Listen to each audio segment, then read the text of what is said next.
Hello friends, मैं welcome करता हूं आपकी आज की क्लास में। आई होप कि आपने लास्ट क्लास के अंदर एरिया वेक्टर का जो लेसन मैंने अपलोड किया था उसे ज़रूर देखा होगा। अगर आपको एरिया वेक्टर समझ में आ गया है तो आज की क्लास में हम इलेक्ट्रिक फ्लक्स टॉपिक को स्टार्ट करेंगे।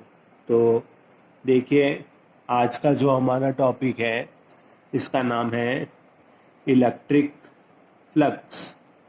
इलेक्ट्रिक फ्लक्स जो होता है इसे फाई और उसके नीचे ई लगा के इसको रिप्रेजेंट किया जाता है। जब हम फाई बी लिखते हैं, फाई के नीचे बी लगाते हैं तो मैग्नेटिक फ्लक्स होता है, और वो हम नेक्स्ट चैप्टर्स जब आएंगे तो उसके अंदर हम उसकी स्टडी करेंगे। इलेक्ट्रिक फ्लक्स क्या है, बेसिकली इसको समझने के लिए पहले आपको एक सिंपल पॉइंट समझाता हूँ, उसे आप ध्यान से समझना। देखिए, सपोज कीजिए कि एक रिवर है और उस रिवर के अंदर वाटर फ्लो कर रहा है। ये वाटर फ्लो को मैंने ऐसे लाइन से रिप्रेजेंट किया है, और ये इसके ऊपर जो एरो है, ये एरो वाटर के फ्लो का डायरेक्शन रिप्रेजेंट कर रहा है। अब इसके अंदर हम एक वायर से बना हुआ सर्कुलर फ्रेम इसके अंदर डालते हैं। जैसे हमारे साइकिल का जो व्हील होता है उसकी रिम होती है, अगर उसके अंदर से जो स्पोक्स यानी जो अंदर जो ताने होते हैं उन स्पोक्स को हटा दे तो अंदर जो खाली रिम बचती है उस रिम को हमने डाला। अब इस रिम के अंदर से वाटर फ्लो कर रहा है। तो अगर हमें कोई पूछे कि भाई ये जो इवेंट है इससे आप एक्सप्लेन कीजिए, तो हम ये कहेंगे कि water is flowing from the ring. इस रिंग में से वाटर फ्लो कर रहा है। और अगर हमें बोले कि इससे आप हिंदी में एक्सप्लेन कीजिए, तो हम बोलेंगे एक रिंग है और उस रिंग में से पानी जो है वो फ्लो कर रहा है, बह रहा है।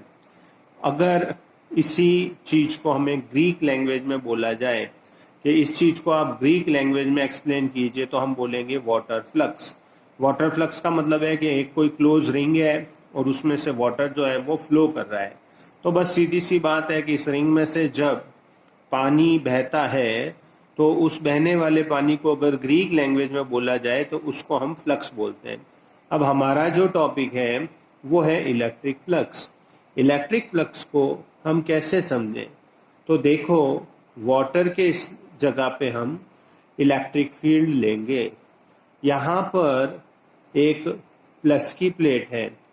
ये जो प्लस की प्लेट है इससे इलेक्ट्रिक फील्ड लाइंस बाहर निकल रही है, और इसके बिल्कुल सामने यहाँ पर एक नेगेटिव चार्ज प्लेट है।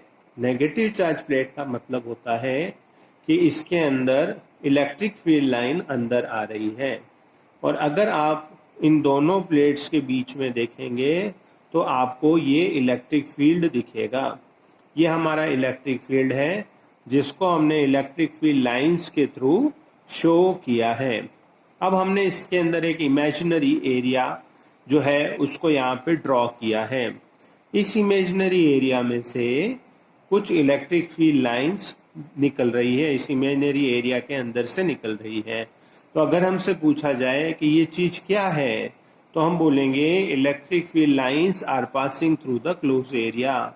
लेकिन अगर हमें पूछा जाए कि इसे मैथमेटिकली या फिजिक्स के टर्म में हम क्या बोलेंगे, तो हम बोलेंगे flux, electric flux is associated with the close area. तो अगर आपसे कोई पूछे what is electric flux, electric flux क्या होता है, तो आपको ये बताना है electric field lines passing through a close area is known as electric flux. वापस बोलता हूँ, ये क्लोज एरिया है, इसमें से पास होने वाली इलेक्ट्रिक फील्ड लाइंस जो है इसी को हम इलेक्ट्रिक फ्लक्स बोलते हैं। एग्जाम में आपसे पूछेंगे what do you mean by electric flux, तो आपको बोलना है the number of the field line, number of electric field line passing through a close area.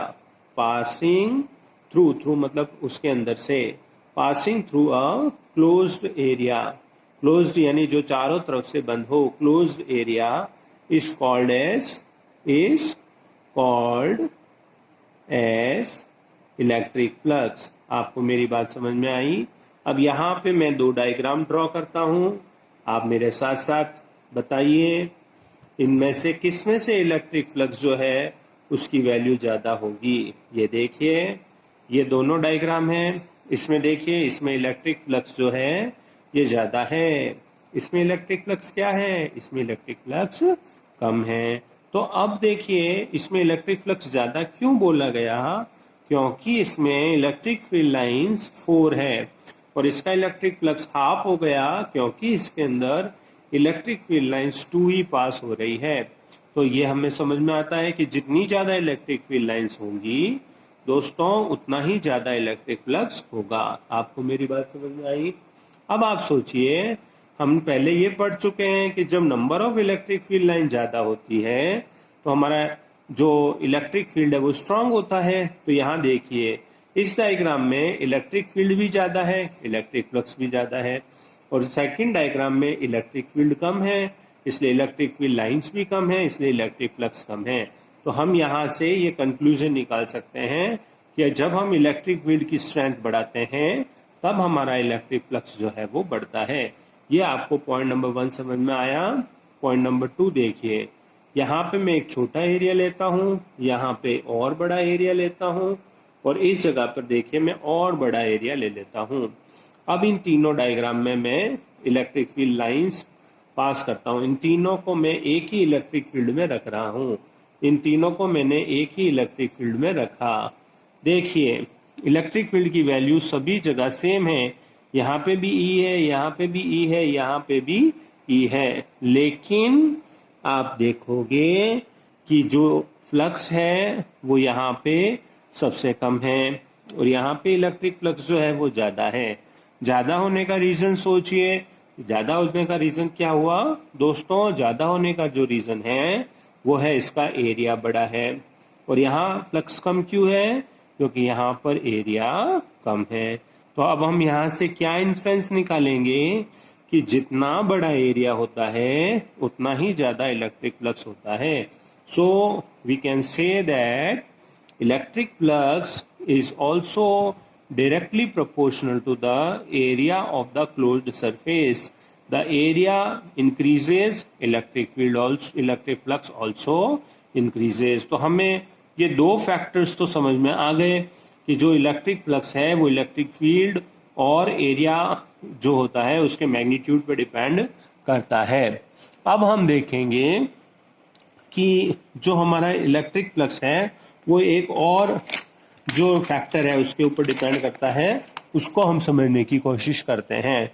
तो देखिए, जो हमारा इलेक्ट्रिक फ्लक्स है वो और तीसरा जो फैक्टर है किसके ऊपर डिपेंड करता है? वो डिपेंड करता है ओरिएंटेशन ऑफ द एरिया। जो एरिया है वो किस तरह से रखा हुआ है। देखो, जैसे कि मैं यहाँ पे डायग्राम बनाता हूँ, ये एरिया है, इसको मैंने ऐसे हॉरिजॉन्टल वर्टिकल कर दिया और इसको मैंने यहाँ पे ऐसे नीचे लेटा दिया। ये पहले ऐसे था, इसको नीचे लेटाया, इसको ऊपर रखा। तो देखिए, अगर मैं इसको इलेक्ट्रिक फील्ड में रखूं तो मैं इलेक्ट्रिक फील्ड में रखूंगा तो आप देखोगे इसमें से निकलने वाला फ्लक्स मैक्सिमम है और इसका फ्लक्स जो है वो 0 हुआ। वो 0 क्यों हुआ? क्योंकि ये सरफेस तो जो है ये यहाँ पे लेटी हुई है, ठीक है ना। अब हम इसका एरिया वेक्टर जो होता है उसकी डायरेक्शन से इसका एंगल निकालेंगे। तो दोस्तों देखो, ये जो एरिया है, इस एरिया का अगर एरिया वेक्टर पूछा जाए तो एरिया वेक्टर का जो डायरेक्शन होगा वो इस सरफेस के परपेंडिकुलर आउटवर्ड होगा और इलेक्ट्रिक फील्ड जो होगा वो इलेक्ट्रिक फील्ड वो इस एरिया वेक्टर के साथ में थीटा एंगल बनाएगा। तो आपको देखिए, इस डायग्राम को बहुत ध्यान से समझिए। थीटा एंगल किस किस के बीच का एंगल है? थीटा इलेक्ट्रिक फील्ड और एरिया वेक्टर की डायरेक्शंस के बीच का एंगल है। ये थीटा वेक्टर जो थीटा एंगल जो है ये इन दोनों के बीच का है। और एरिया वेक्टर कहाँ पर है? एरिया वेक्टर जो होता है उसका डायरेक्शन सरफेस के परपेंडिकुलर होता है। अब मैं आपको बोलूँ कि इस एरिया के दो कंपोनेंट करो तो आप इसका ए कॉस थीटा कंपोनेंट तो इधर करेंगे और ए साइन थीटा कंपोनेंट जो होगा उसको यहाँ नीचे बनाएंगे। तो अब सोच के देखिए, ए साइन थीटा का एरिया कैसे होगा? इस तरीके से।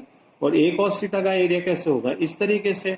तो जो हमारा फ्लक्स जो है वो ए कॉस थीटा वाले कंपोनेंट में से पास हो रहा है, ए साइन थीटा वाला जो कंपोनेंट है उसमें से निकलने वाला फ्लक्स जो है वो 0 है।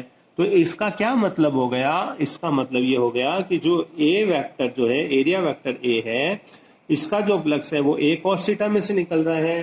Therefore we write electric flux equals to E A cos theta. It is a very important formula of the electrostatics. आपको इसे बहुत अच्छे तरीके से याद रखना है।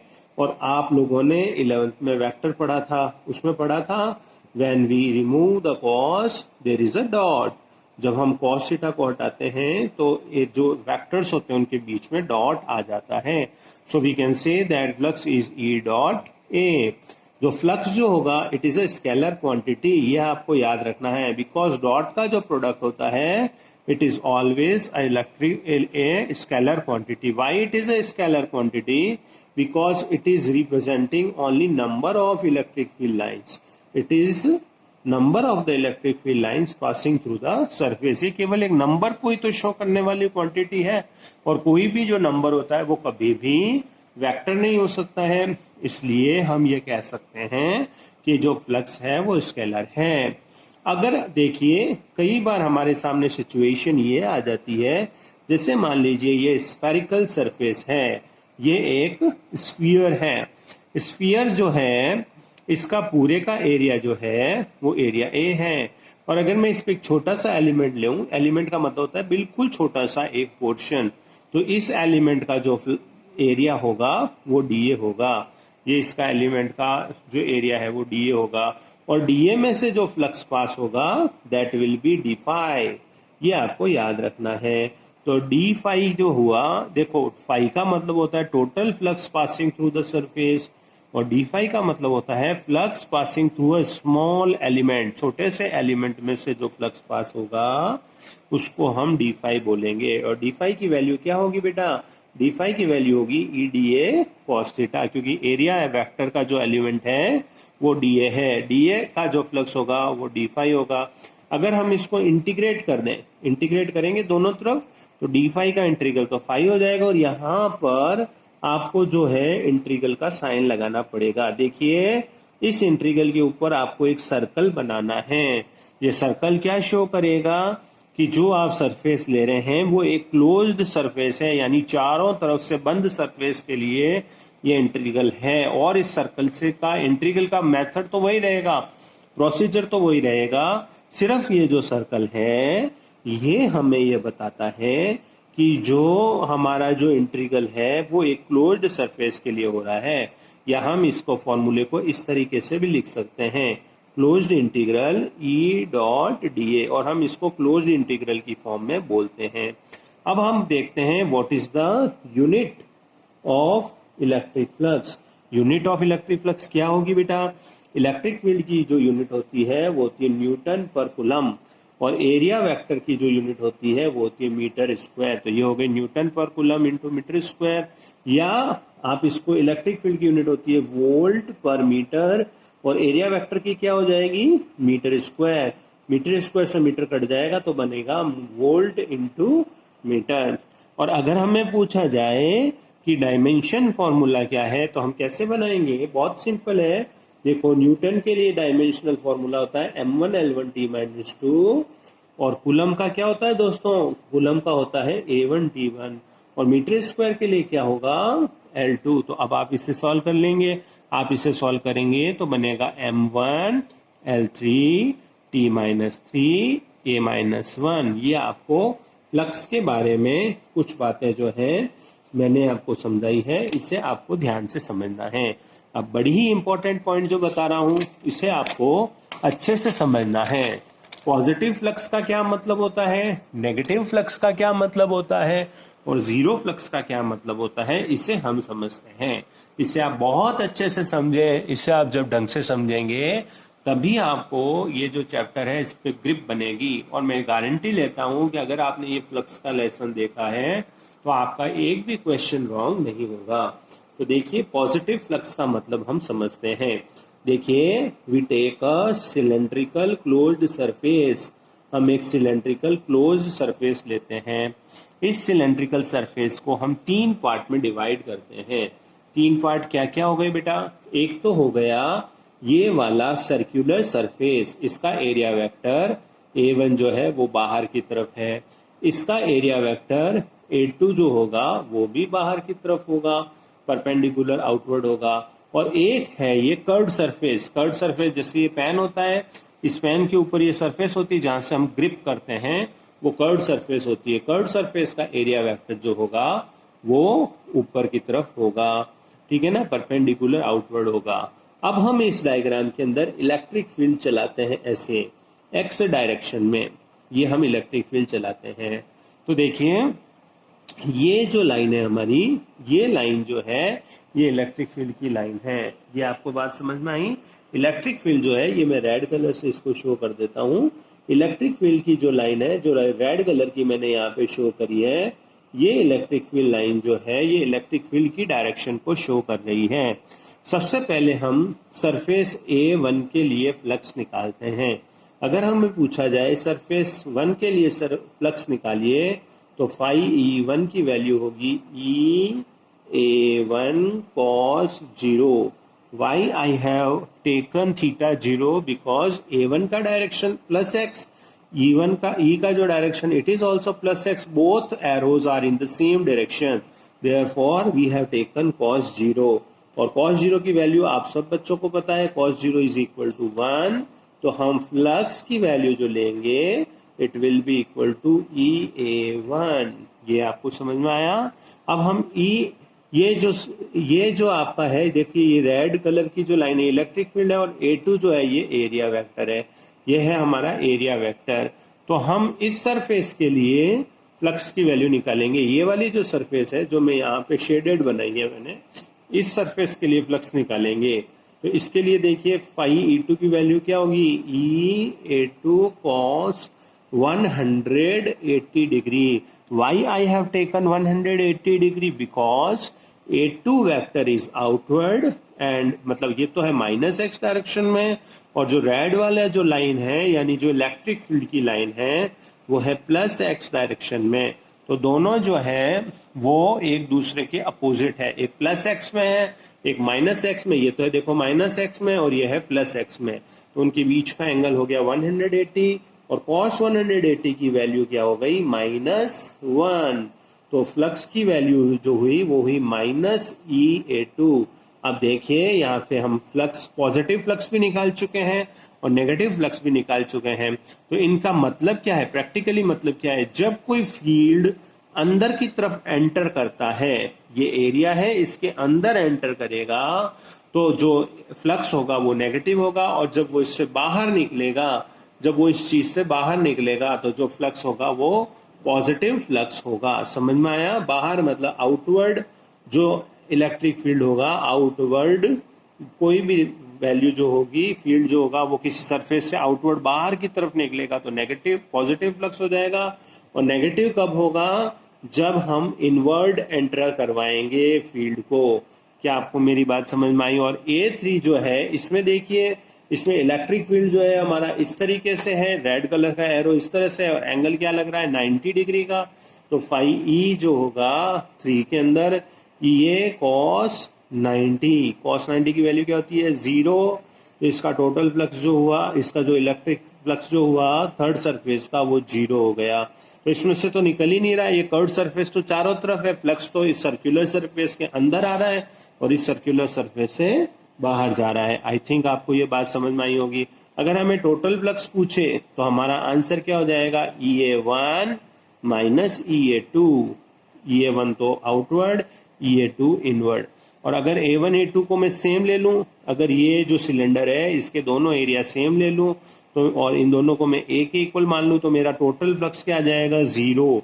0 कैसे हो गया? क्योंकि जो फ्लक्स है ये एक जितना अंदर एंटर कर रहा है उतना बाहर निकल रहा है, तो टोटल फ्लक्स हो गया 0। एक छोटी सी प्रॉब्लम मैं आपको बताता हूँ, इसमें डायग्राम बना के इसमें समझने की कोशिश कीजिए आप। तो देखिए यहाँ पर इस बार मैं सिलेंड्रिकल सरफेस की जगह पर एक क्यूबिकल सरफेस ले लेता हूँ। ये मैंने एक क्यूब बनाया, ये देखिए ये मैंने क्यूब बना लिया, ठीक है ना, ये मैंने क्यूब बनाया, और मैं इसमें ऊपर से जो इलेक्ट्रिक फील्ड है इसको अंदर लाता हूँ। ये जो एरो है ये इलेक्ट्रिक फील्ड का है, this is the arrow of the electric field.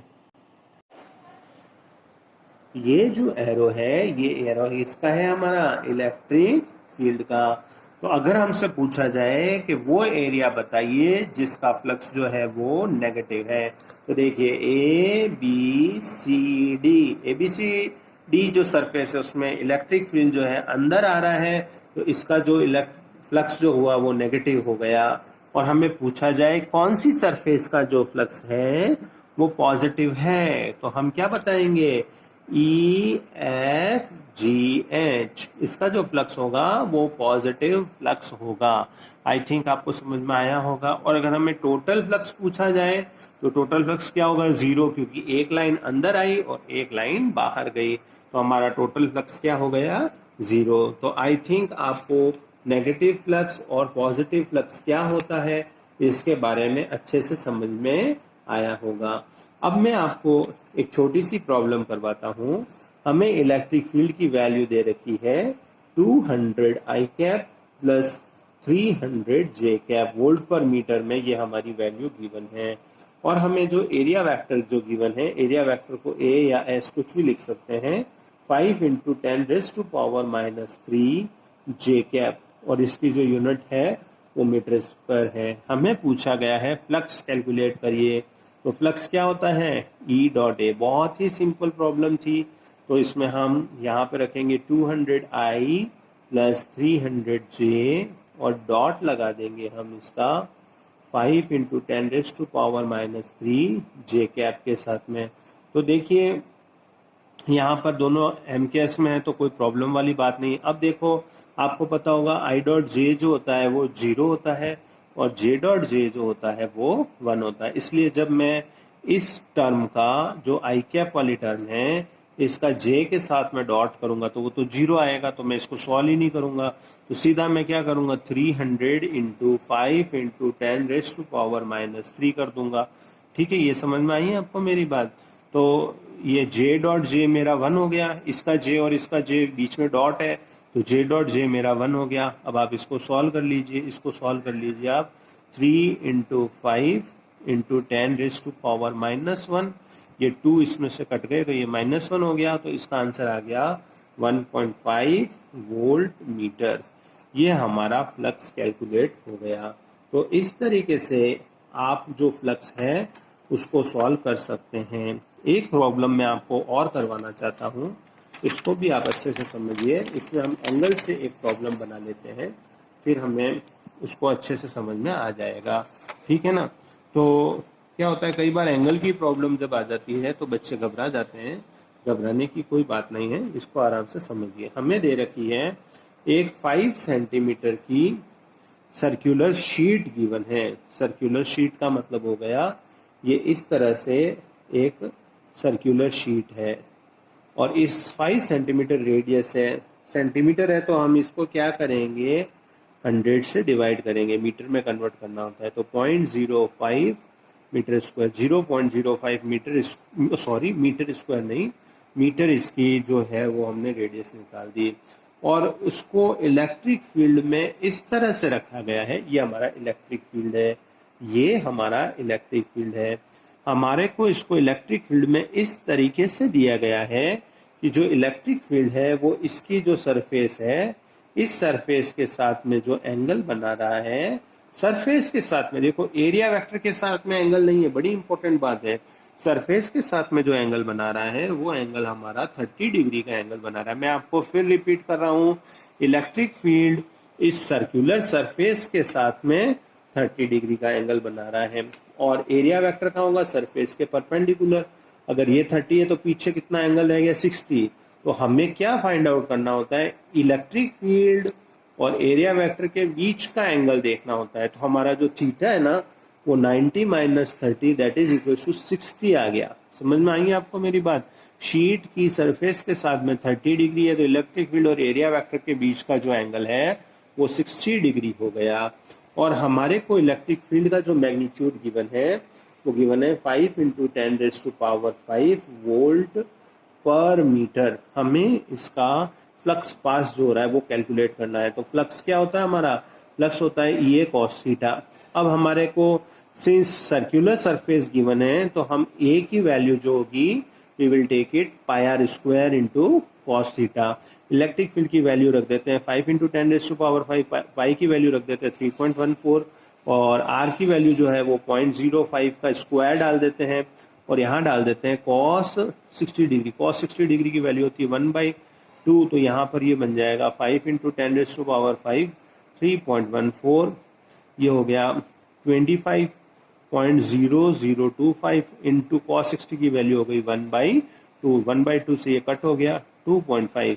तो ये आप कैलकुलेट कर लेंगे। आई होप आप इसको कैलकुलेट करके इसका आंसर आप निकालेंगे। तो इस तरीके से जो भी इसका आंसर आएगा that's unit will be in volt into metre, not volt per metre. Volt per metre is the unit of electric field and volt into metre is the unit of electric flux. तो बच्चों आज की class को आप अच्छे से देखना, पूरा वीडियो देखना, आपको वीडियो समझ में आए, अच्छा लगे तो ही लाइक करना और इसको चैनल को जरूर सब्सक्राइब करें, अपने फ्रेंड्स के साथ में मेरे वीडियो को शेयर कीजिए। Okay, thank you very much.